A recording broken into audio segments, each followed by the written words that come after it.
Is it flags? Is it army? Is it gold? Is it money? Stories, my friends. Stories. And what a story we've heard of betrayal, of courage to fight for values and principles, defeat and utter humiliation, and yet an indomitable will to bounce back and defend nationhood as Santiman and write our own true and unadulterated history. Silver Jubilee Planning Committee, Nanano, Honorable Mr. I will briefly give you the context and the format for the symposium, and then I'll sit down. So we are looking at the last quarter of a century, so from about 1874 through the Yasantua War of 1900, 1901. Some of my colleagues may share reflections that might go a little forward than that. We have 4 speakers. So our first speaker will be Tom McCaskey to provide a big picture. So we are looking at how the Amantane and the Amantua fared in this last quarter of the 19th century. So a big view. And then Samuel Edujemfi will come after that and provide a perspective from Kumasi, a cosmopolitan city, a royal city, and the perspective on this last quarter of a century. Then we'll go to Professor Samuel Ntewusu, who will look at the missionary factor, both in Sagranti, going through the annexation in 1896-1900. After all, it was the taking of the Ramsiers and Kune, Bonat, keeping them in Kumasi for 4 years, that incited the sentiments that would lead or feed into Sagranti. It is also important to note that as the 1896 expedition came, they were followed by missionaries. So it is not surprising that some of the earliest photographs we have of the submission of Prempeh and his mother are from the archives of the Basel missionaries, because they followed the invasion of 1896. Then we'll go to Eugenia Anderson, and I've been enjoying conversations with her these last few days. I've had the pleasure of being associated with 2 histories by 2 Asante. The first one by Prempeh I, when he was in the Seychelles, and then the present one that we will launch by Prempeh II. In conversations with Eugenia, she challenged me to reflect on what a history of Asante could look like if dictated by an Asante woman, and what that female perspective of Asante could look like. And I think I'll sit with that for some time to come. Each speaker will have 12 minutes for opening remarks, maximum 15 minutes. Because they are professors, they are welcome to come to the podium to share their opening reflections.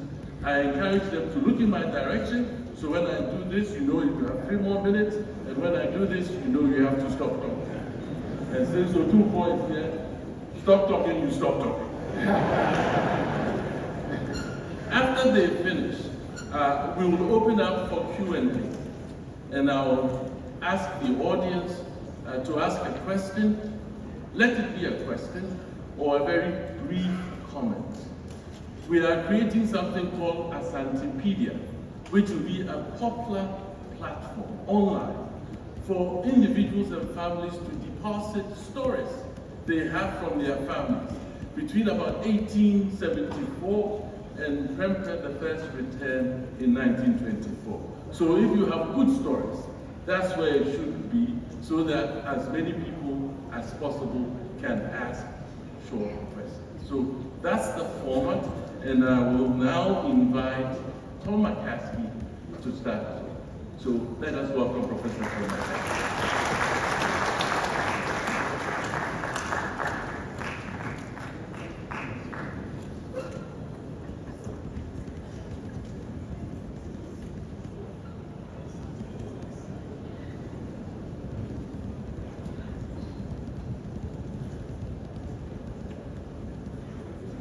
getting tired of looking at me, I think. But I've been told that to talk a little about what happened to Asante after the Sagranti War. After the Sagranti War, Kofi Kakari was de-stooled because he had presided over the humiliation of Asante. The trouble was that his successor in the stool was his brother Mensa Bonsu. Now Mensa Bonsu was a man of avaricious, greedy, and vicious temperament, and is remembered as such today. He had a low, whispering voice, and if he could not hear you, or you could not hear him, he would find you or punish you. He was that sort of person.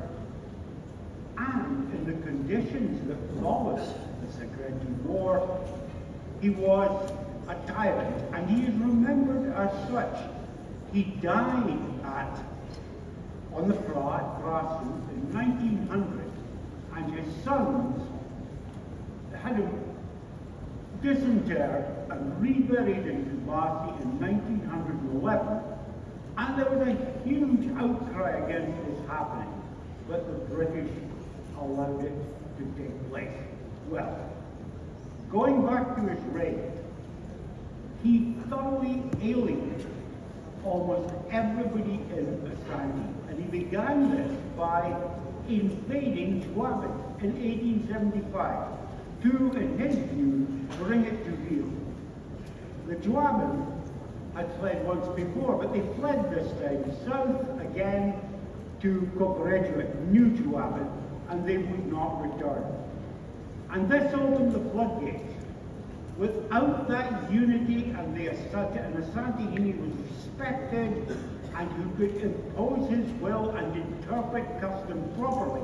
Without that, all kinds of conflicts broke out in Asante. Adansi against the Koi, Mampong against Rwanda, etc., etc., etc. And these are covered enormously in Bradley II's book, which you'll be very happy to hear I'm not going to read to you. And he, excuse me, and so these conflicts spread throughout Asante. When I was introduced, it was mentioned that I had written a book on a Kumasi village between 1850 and 1950. That village is now in Kumasi, it's Adibeba, which belongs to the Manweri School. And in that book, I was able to cite testimonies of people who lived through the Civil War of 1883 to 1888 that were collected in the 1940s. And it was a period of intense deprivation. People starved to death. People were homeless. People were refugees. And meanwhile, the warlords, the Avanhini, who had asserted themselves against Mensa Bonsu, descended into a civil war between themselves. The country was in ruins. Kumasi, in the end of the 1880s, was in a terrible condition. An Englishman on his way to Shaman in the Ivory Coast visited it in 1889 and said it was virtually in ruins. It was nothing like it, the way it was portrayed in the early 19th century by earlier English visitors. And so, Ajahn Prempeh came to the school in 1888 amidst these ruins. And he set about repairing the Asante, bringing it back together as best he could. And he had some notable successes. An expedition to Nkoranza in 1892 brought the Nkoranza Hini back into the fold of the Asante Bana's independence. But of course, as I mentioned in my opening remarks, Ajahn Prempeh could do nothing about the British. And so, while he was desperately trying to get the Asante land reunited under its authority, the British came, as I mentioned in my first address, the British came to take him away in 1896. Now, in Prempeh II's history, there is an account of the debate that he had with his chiefs about what he was going to do. And he said to them, if we fight, we will all be killed and Asante will be ruled. So I will sacrifice myself as the Asante and go as a prisoner with the British, so that they will not fight here and they will not make the Civil War even worse. So Prempeh was taken away with his mother and his father, Vijayamini, off to jail in Elmina. And the Asante were not happy with this. They were very unhappy with it indeed, which is why, as I said, that war broke out in 1991, the Yah Asante War. Now, it is very difficult to compress and to tell you in any detail, in fact I can't, nobody can, the events of that period between 1875 and 1900 when Prempeh was taken away. They are immensely complicated, but certain things need to be noted, even if only briefly. Firstly, Prempeh had some notable successes. As I said, in the Karamza and with a number of areas around Kumasi. But he could not stem the tide of disaffection that had been caused by the sheer anarchy of the war and the brutalities inflicted during it. Not only that, but now the British deliberately seduced dissident Asante who were against Prempeh, to come south into the Gold Coast colony, as indeed the Juaban had done in 1875, and there they were given both protection and allowed to plot against the Asante as Prempeh. Now, these are a very significant group of people, and the reason is simple. They were the people that the British relied on as collaborators once they had occupied Kumasi again in 1900 and turned it into a crown colony in 1901. And these people were placed on the stools, the senior stools, the Abraham stools and the Alanine stools, of those who had been deported, ultimately to the Seychelles with Prempeh. Now there's a long and complex history here, nobody will leave. Again, I'm not going to go into it, but let me simply say this.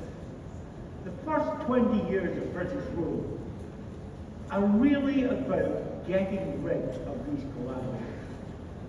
The Asante people themselves would not put up with these people. People like Kwame Wachi and Agoda, or Kwame Tua or the Joshua Stool, or the British informant, Kwame Apia Nwama, Kwame Tua's brother, who was made Achiari by the British. They would not put up with this, and eventually, one way or another, all of these chiefs were removed. But after Prempeh came back in 1924, of course, the British would not in any way countenance they to become ruler again. That had to wait until 1924. In the city center, measuring 1,500,000 square feet and covering 34 acres.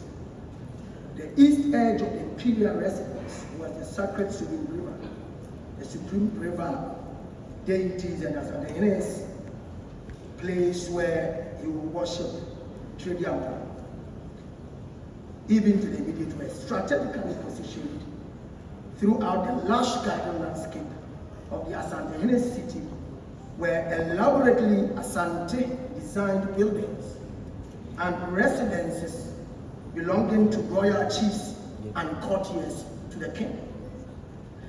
The Asante city in the Edum area was not demarcated, and the symbolic, aesthetic, and technical beauty of the structures as they entered the city.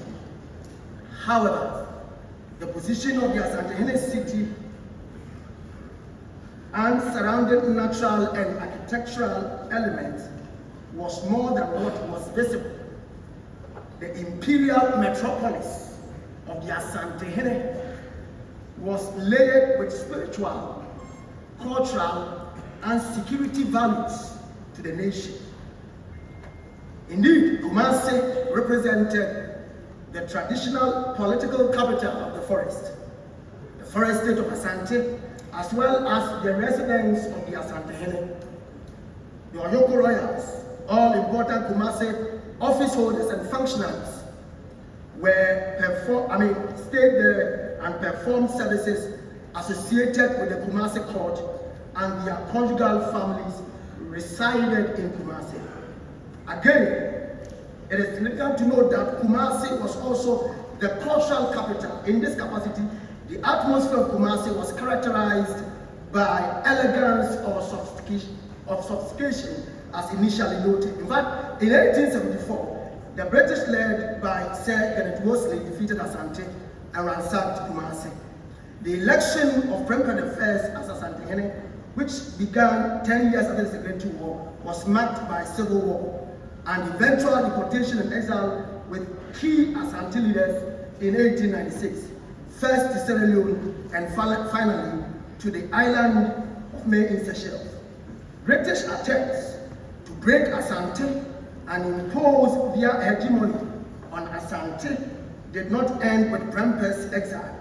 From 1900 to 1901, in the last Asante War of Independence against the British, Asante was defeated and placed under the control of the governor of the Gold Coast. The British then instituted measures and institutions that started the colonization of Kumasi, which they retained as the capital of Asante. May I, as a point of emphasis, say that when you look at the broader community or society of Kumasi, even though we had the Asantehene with his might and his abilities, the society was equally egalitarian, so that you had members of the community from office holders to those who held no office or position. To that extent, we understand that Asante also had different people crisscrossing. In fact, Kumasi historically was opened up to Hausa, Mande traders, and different people from different regions and territories prior to the 18th century and to the 19th century. Kumasi remained an entrepot, so to speak, where different ideas radiated. As a matter of fact, the formation, the founding of Kumasi out of Kwaman, where the Asante Constitution was fully firmed up, gives us a very clear impression about the fact that the Asantehene and Kwame Frimpong Anoche and the eminent chiefs who resided in their specific social and political jurisdiction agreed to that constitution which brought about an Asante Union. An idea that was alien to the European, because the European assumed that the Asante Union came about only through war, and assumed that the Asante Union could be compared to that, for example, of the European kings or monarchs who might have had their territories or spheres through dint of war. As a matter of fact, this constitution, I dare say, and challenge the discussion, ran prior to the Magna Carta. In that respect, its authority was so binding in the sacred stool, the Sikiga. That spirituality is that which was also missing in the minds of the European in many respects. Asante from Kumasi was interested in diplomacy. And so before even war, there will be diplomatic engagements, there will be discussions, there will be emissaries, and this subsisted since the time of Osei Tutu the First, Asantehene. So the critical question, therefore, is to ask, why didn't the British annex Asante after 1874? Just to jump into other discussions. What had changed on the side of the British by 1800? I know that the chair is looking at me, and I have more time. The 19th century began with, the reign of Osei Tutu Kwame Isibe.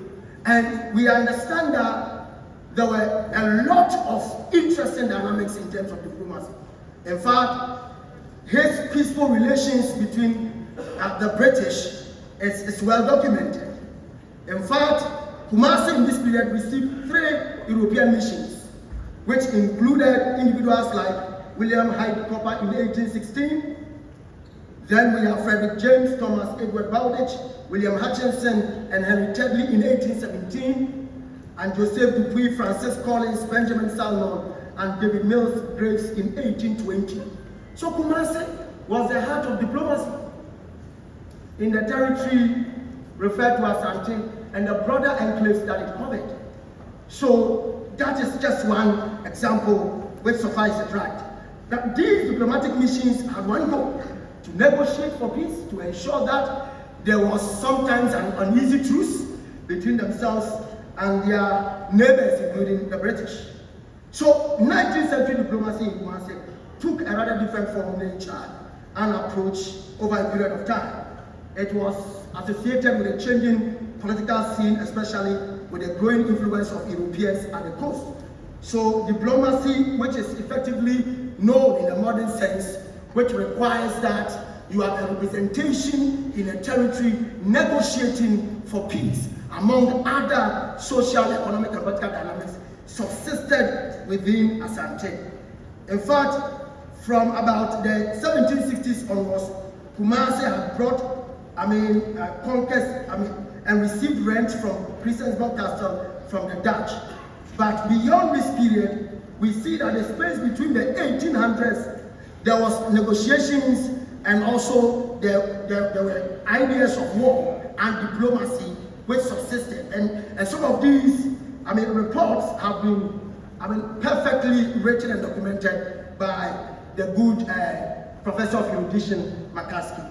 Now, the peaceful relations between Asante and the British in the first 2 decades of the century took a different turn. What happened? Why did it take a different turn? Why would Kumasi go to war? We know about Asante interest in Dutch holding at Elmina. We also understand that the interest of the British was to ensure that Asante's control or influence, or better still hegemony, at the coastal regions will be dealt with once and for all. The question is interesting. Why 1874? Why post 1874? And why did the British not annex Asante in 1874? Now, if you look at the account of Ward and Kimberley and the others who have written extensively on that, including Professor McCaskey himself, whom I referred to, it's critical to note that it was an expeditious mission. The team with Wesley arrived in the territory referred to as a colony by January, the end of January. Came as far as to Asante by 31st of January. By the 6th of January, mission accomplished. They returned through Fomena, where I come from, signed. The treaty was not signed. It was a treaty he would even leave because he would not sign. The story that I found therein has already been shared by Professor McCaskey. Now, you understand that it was an expeditious mission. They returned hurriedly, and it did not suggest to us that they were there to stay. Secondly, the terms of the agreement itself, or the truce itself, or the treaty itself, also suggest a very interesting thing, because it did not tell us that the British wanted to have an emissary or a resident commissioner in Kumasi, and for that matter, Asante. Now, this notwithstanding, you see a disputation, especially when Edubu writes in a later period and argues that the British were interested in supporting Asante. That is why he argues that they will support Adansi breakaway, they will support the Gabin Quandary, and all the other quandaries that were emerging within the state. In fact, if you shift towards Kimball's argument, there is a suggestion that the British had a certain vacillatory approach. They will not get into Kumasi and make any intervention, but they will not also come to fight Asante. Asante, even if Asante was plundering itself. In many respects, it is this civil war which persisted in Asante, plus the challenging leadership of Kakari, among other things, that will lead to the depletion of Asante's resources. Two, you would also find that with the depletion of the resources of Asante, the Asante constitution, which they were held together, the social contract, which by Asante constitution allowed the state to use a subtle coercion to get members of the state to go to war, had won. Leadership challenge with Kakari, the one who followed after him, and also an internecine war, a civil war, which had eaten into the treasury of Asante. In many respects, some have argued that is what will cause Prempeh the First to capitulate. In many respects, I agree in tutu with my professor with great erudition that through the tact of diplomacy, Prempeh the First would have to save his people from war, because post-1874 and another war just at 1896 would have been too damning and too dangerous for the health and the power of Asante, especially holding it from Kumasi. I will try to just wrap up. I have 1 minute. So, what is my last take on this paper? You would appreciate that by 1900, the British had come to town again. They were successful at that because the rallying call for people to come to fight did not have that kind of zest. And that is written by McCaskey. Asante will regroup, but we see that even when Asante had been defeated, by 1905, Resident Commissioner Fuller had taken over to behave as if he was an Asante Hene. And even when we realized Asante Hene had returned, he made him Kumasi Hene, a creation by the British. The intrigues by the outsiders is what Asante has sought to cure and has found a balanced act to sustain the union till now. I rest my case. Thank you.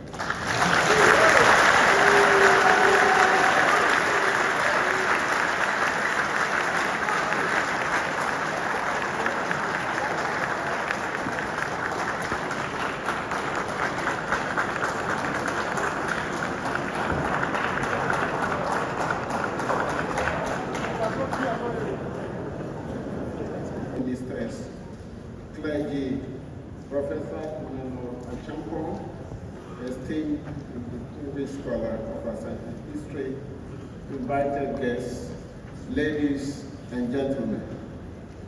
It is with great reverence and gratitude that we gather here today to commemorate the indomitable spirit and unwavering dedication of the people of Asante, who played a pivotal role during the British and Ashanti War of 1874, popularly referred to as the Sagranti War. As we delve into the annals of history, we also uncover stories of courage, of compassion, and sacrifice that resonate with the Asante nation. My role in this symposium is to discuss the missionary factor in the Sagranti War. Many scholars such as Eduwanyin, Tom McCaskey, Emmanuel Champon, Samuel Kobe, Archbishop Sapon, Rightly, Abel Wicks, and many more have handled this very subject with some level of excellence. I stand on their works to discuss the interests of the Basel missionaries in the war. In the words of Njoko, the colonial enterprise and the Christian missionary enterprise together constitute two of the most important historical events that have, for good or bad, considerably shaped the history of Africa, including Ghana. Both defining events occurred almost simultaneously. The colonial enterprise focused on the economic and political dimensions of life in Africa, redrawing the boundaries, reshaping its political arrangements and structure, and considerably looking at different orientations and vital institutions. The missionary enterprise impacted heavily on the religious and cultural landscape of Africa and considerably tinkered with its dominant worldview and value system.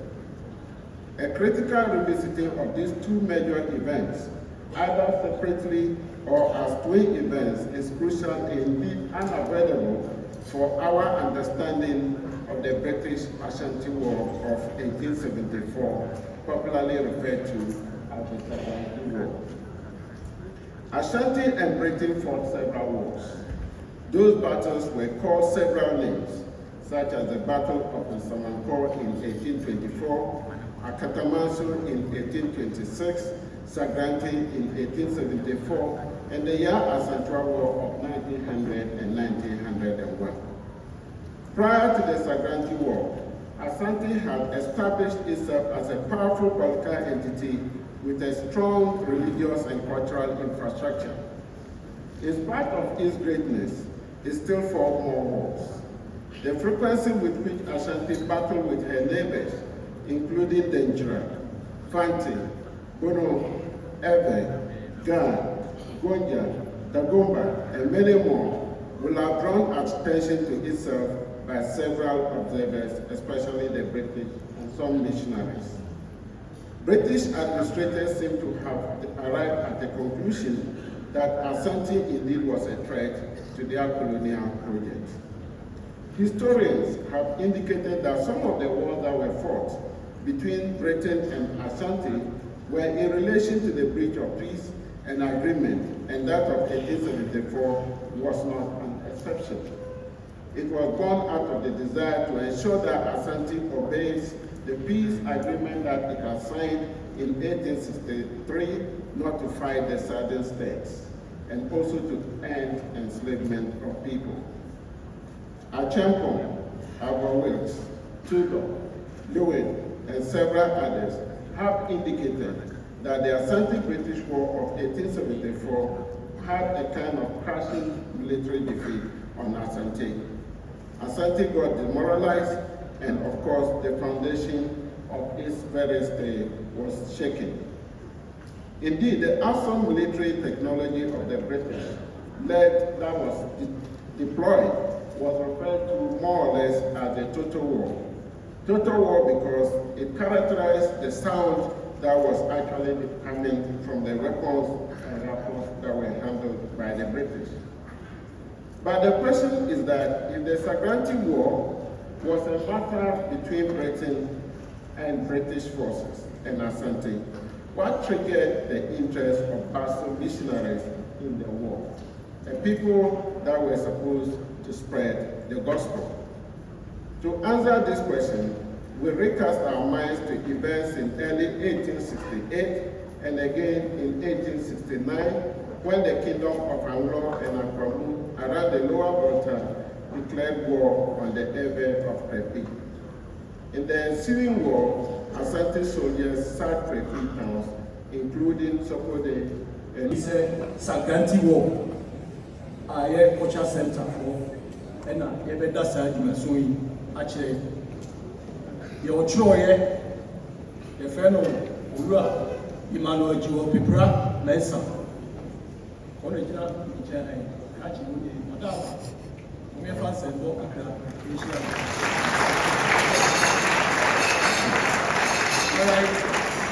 Thank you, Mr. Kofi Obeng, and he was the stage manager for this production. It is our hope that in the future, actually this performance is 2-hour performance, but for this occasion, you have abbreviated it to 25 minutes. And this production is brought to you by Mercy Professor, as you said, and made possible. War in 1826, also known as the Dodowa War or Akatamanso. The British and the Asante signed the Anglo-Asante Peace Treaty of 1831 at Cape Coast Castle. This treaty empowered the British to create the British protected territories on the lands across the river Trap.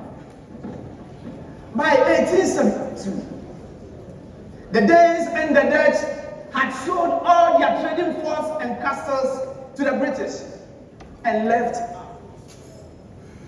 These lands became protected from any Asante control or encroachment. The British protected territories of the southern states, including Asin, Wassa, Fante, Denfa, Akwamu, Ga, Adangbe, and many others supported the British, serving as their informants. As saw European power on the coast, the British fomented another war against the Asantes. And this is how it all began.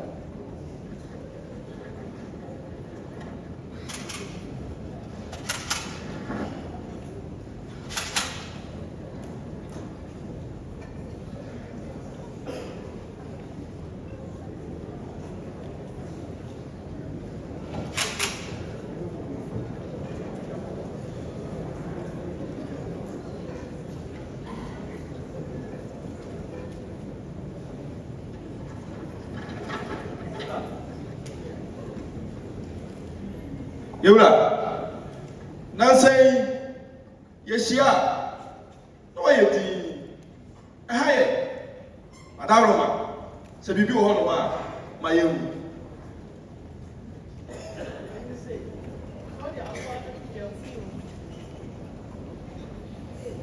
What you about to jam now, Mania? You didn't have any tea and I'm my tea, sir. Very important. Mama Francis. I'm not from Wasman. I was in there. And I don't there. When you're right, see Sarah when I say. Araba, we travel from Nessa. No. Now, what can the new guy attack? No one will know. Abrante, Mame Catcher. Sabi, Samo, and I'm moving here. Yet, you will help me. I want to I didn't tell myself, I tell you. Mura, Poto, we need that. I can see our one to one. Ah, what's that? I'm going to be a go see. To me, you, man. What? What are we doing, Papa? What are you doing? What are you doing? I No. Mitimus are Casaboni, I can papa be any. They are me of Italy. I took you a little baby here. Messi, Amo.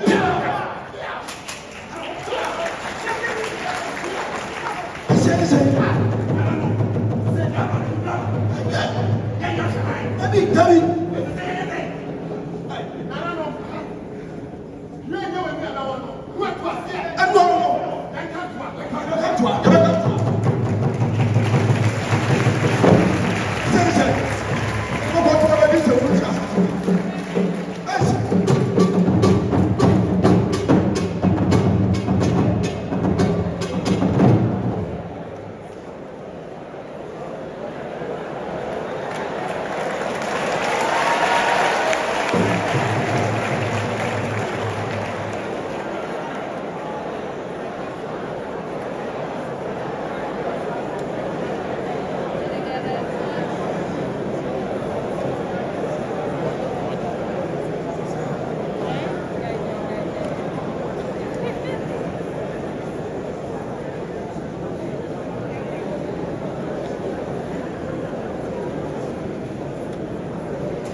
One to my phone.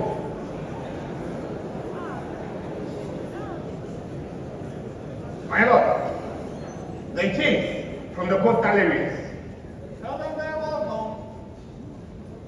And I know them around all see Ozzy on my farm. Yeah, right. Yeah, right. Yeah, right. I say so. What's on some farm? I'm not a catch. What? So, you put on a bonnet. What? Me are chimney. Me so I am Fantini, and also a danger. But one month ago, I can't know you want to me make a you also. Yet, some tears are recall. Ye hear say, I'm another. You who say, oh, I've been packed at the Maya and not my own one. Neighbor, yet you are beer. One walk as anti-memory train for Libby. And what would me and Papa at the Monday? I'm not woman. Yes, Rena Group said, I'm my own buying Guardia. Said, yes, you have a target. Not yes, I'm the 40 beer. But I will make you. And I was I'm not a catcher. The ability to another years will say, yes, I'm for you. Yeah, none of the I agree. Say, almost my some beer. You better leave the Achira Nago. The other kind of so we're home. It was just at the phone to put me here. You know the class as you so. I don't know how to it. And just throw home my body. Just throw home. My lord, what they are saying is simply that they want to be your informant, and also they will give you any secret, anything about their countries. In return, they seek for your protection. Wonderful!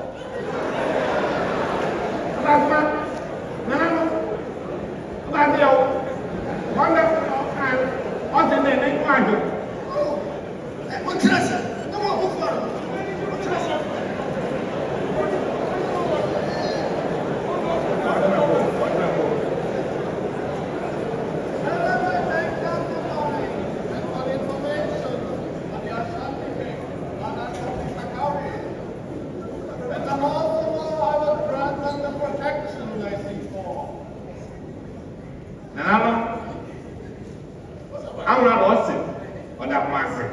Now, what's all more by Silver.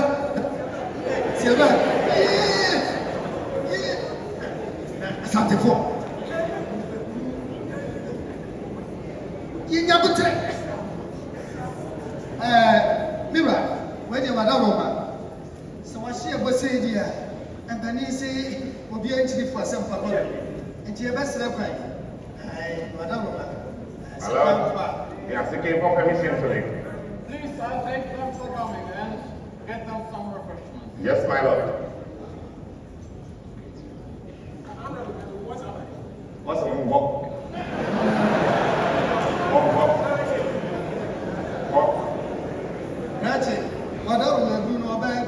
Hey, madam.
Chame.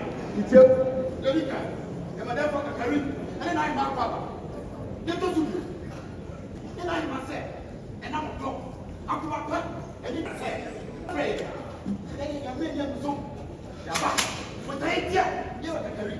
And I am a friend. Oh, my too. yeah. The same said,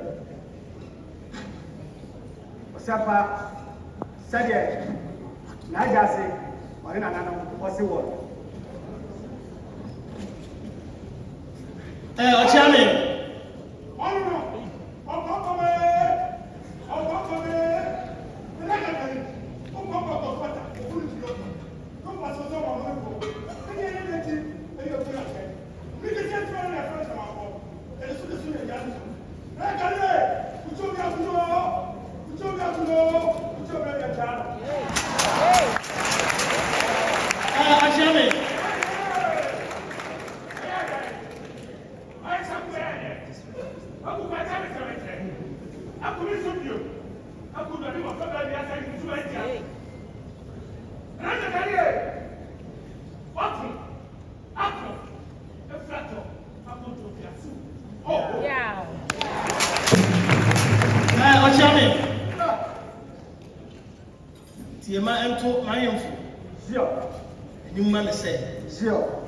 And the family friend, and yet I'm going to cry.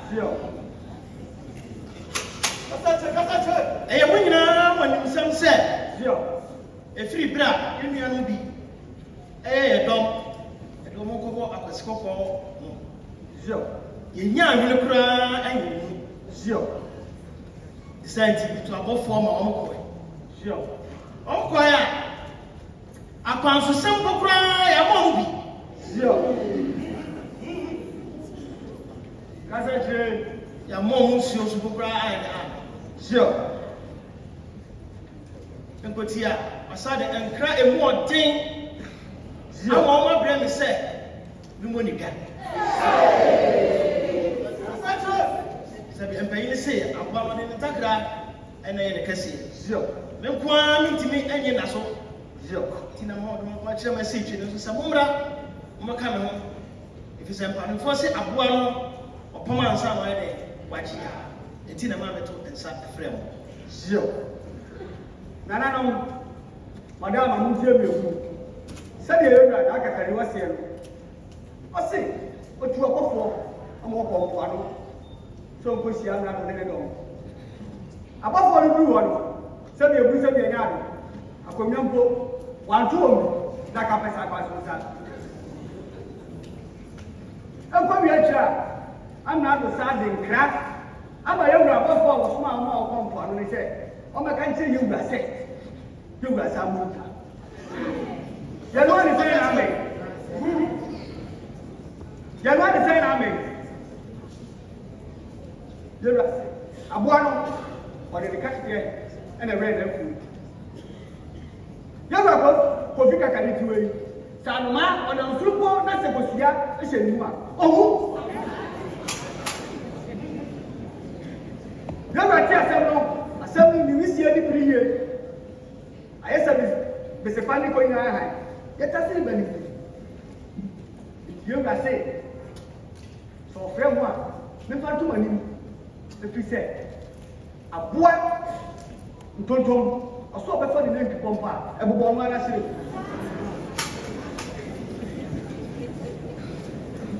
You're a champion. you tell me, Madam, back to my mom. I'm a toss of me and son.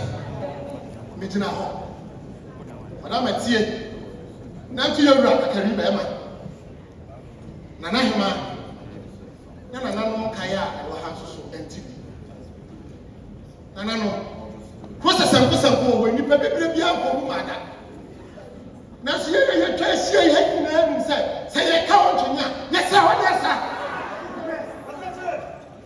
No.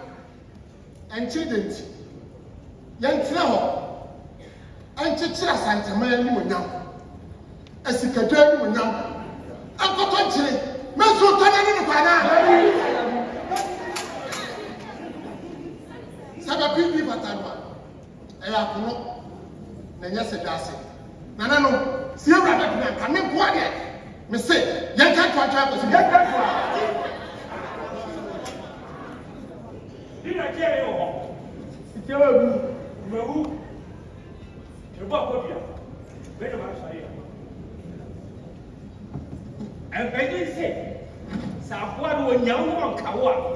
One minute, I was going why am I in a training job? What happened? I said, Nana was in the gap of the one who had your check, your ready, and yes, at the mind, and then an India player, professor. And Jimmy, I said, you're not to what? You're not to what? You're not to what? You're not champion. Adaroma. Mapoko tochi. Ana masole. Obati amana ko say. Akwasipo ni alasa kwasipo. Sika guarantee. Ene dia pnia. Owa yewura. Onya hwini board himunu dia. Remember mpoko tochi. Ohia kumana na anene. So baba makwaya. Kwasipo ni. Sabi kwa yele say. So baba bi huno na twetwe ya. Wọ́n sábà ọ́ mẹ́tìrẹ́ wọ́n ányá ọmọ fọ̀fọ̀tọ́ ama ọ̀gbẹ̀sìkọ́ kọ́ ọ́sùn pàpàpàpà ọdún ama tó yẹ wọ́n àtúntò tẹ́ sọ sọ ọmọ mi kọ́ yẹ má tẹ̀ wọ́n sáà tẹ̀sẹ̀ ányá mi tó kọ́ ama wọ́n sẹ́ yẹ yẹ sáà tẹ̀sẹ̀. Ọ̀fíìsì yẹ ọ̀kú ẹ̀wìá wíàfẹ́ ọ̀sọ̀ bí sẹ́ kàkà mẹ́ka ní sẹ́ bíbélà ọ̀dọ́nùmá sọ ọmọ mi kọ́ yà àkàmbé bẹ́tí broni koko etaniti ana betira sábà wọ́n kàn tètè yewura kyɛn ɔdaama tiɛma no ntu yewura ɛne n'ahema sɛ adaama o sɛ nipa ne se abɔ tete a wɔwɔ yi yɛnya abotire dwana yɛmu ne so sɛdeɛ yɛaso asɛm ɛnkɔ yi adaama ɛnke yɛnsi abotire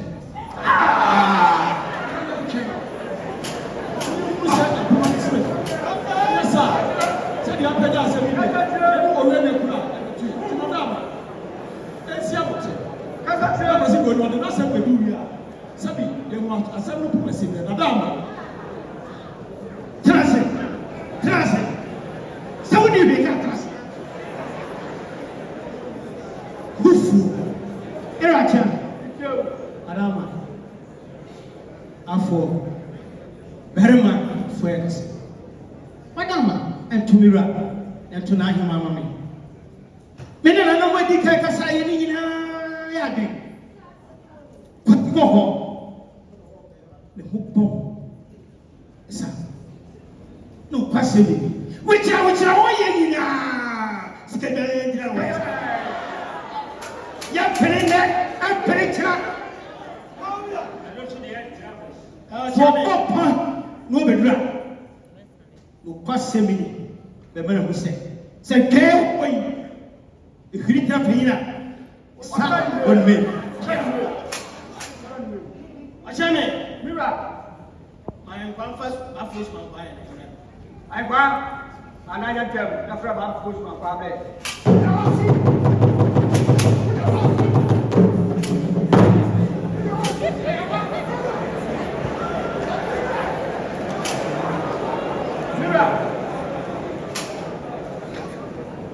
Mira, Adama, I push my father.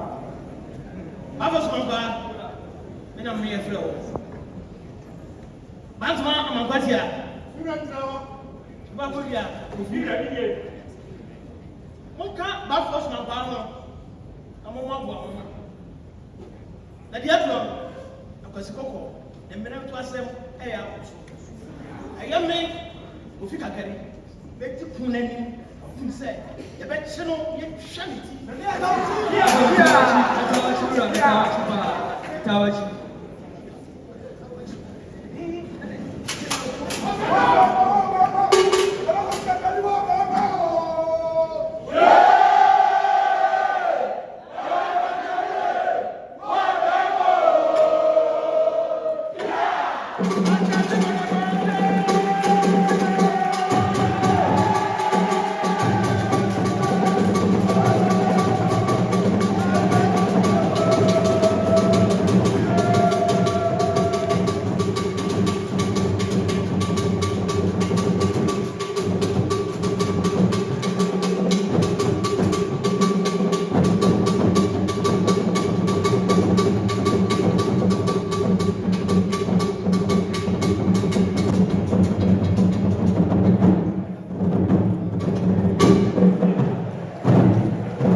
Welcome to Gold Coast. Please, have a seat.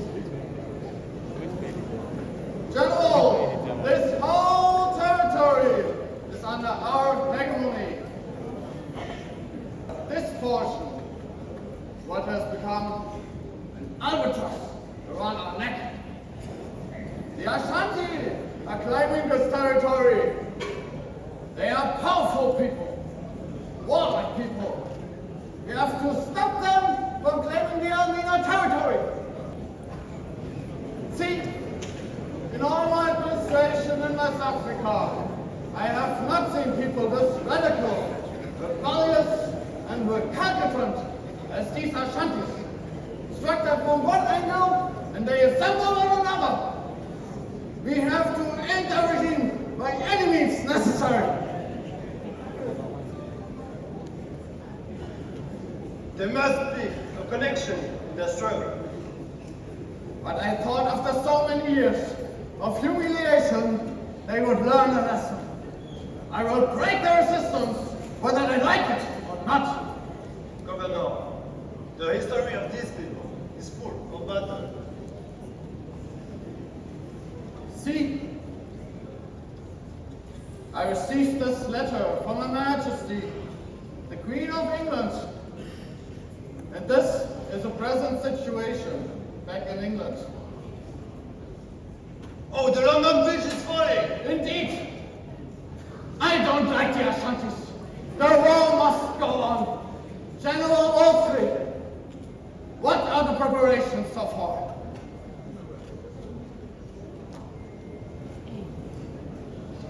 Governor, for this war, we're going with heavy armaments and supply rifles. For the first time, we're going to strongly defeat and destroy the Ashanti Empire.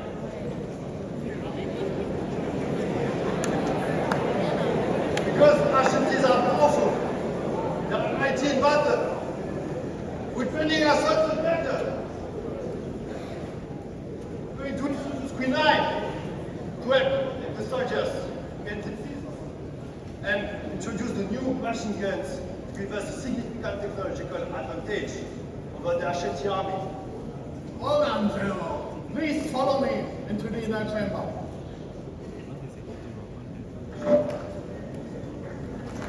It was Thursday, 7:30 a.m. as the British had already threatened the Asante Kingdom. Nana Amankwetia III and some notable Asante chiefs were the Asante warriors in the thick at Afo. The British had indeed decided to fight the after of peace led by the Asante Hima. The Asantes tried to resist the oppressor. Asante was the only kingdom that prevented the British from taking their lands. Then, out of the blue moon, Sagranti arrived in the Asante Empire with over 25,000 troops and thousands West Indian and African troops, including fighters, including tanks.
Kumasi was abandoned by the Asantes when the British arrived.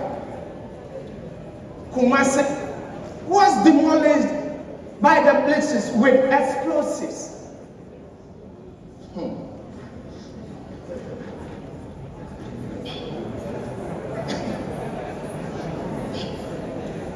The harm has already been caused.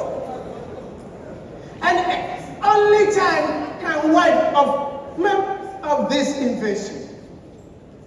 The British took away cherished treasures, including rolls of books, and as well as the headgear of Nana Kofi Kakeri, except the golden stool, Mr. Asikeja.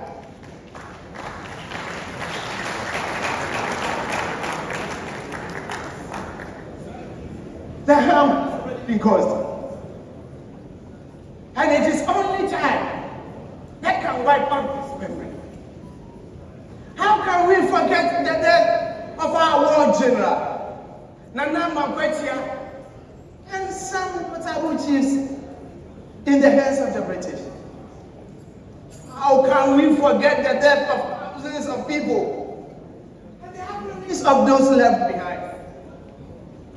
How can we forget the that raged profusely on that faithful? How can we forget the treasures that were looted away?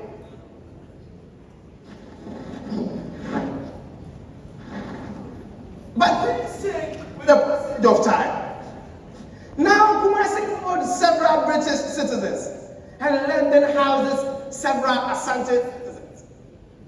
The city Sagranti is not to destroy. It's now the repository of Ghana's culture, and hundreds of British nationals, quite ironically, tour in it every year to see the remnants of the very thing they seek to destroy or carried away. The British brought their cannon to the bush, but the bush was stronger than the cannon. Asante was born in battle, nurtured in battle, and sustained in battle. Today, as a proud kingdom, we learn from our defeats and also celebrate our victories. And this is what will forever make the Asante kingdom powerful and mightier.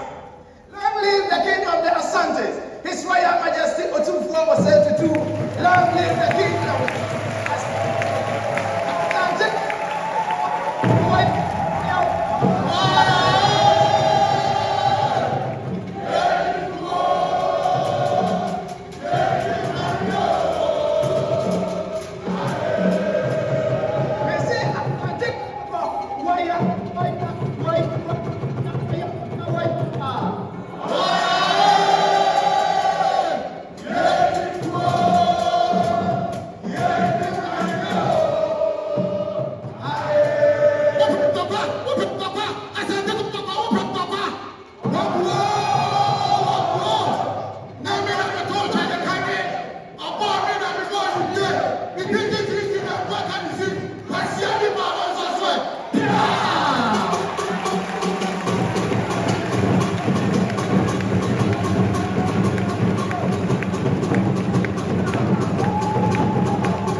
Naturally, this should exude an ovation. I don't have to ask for it.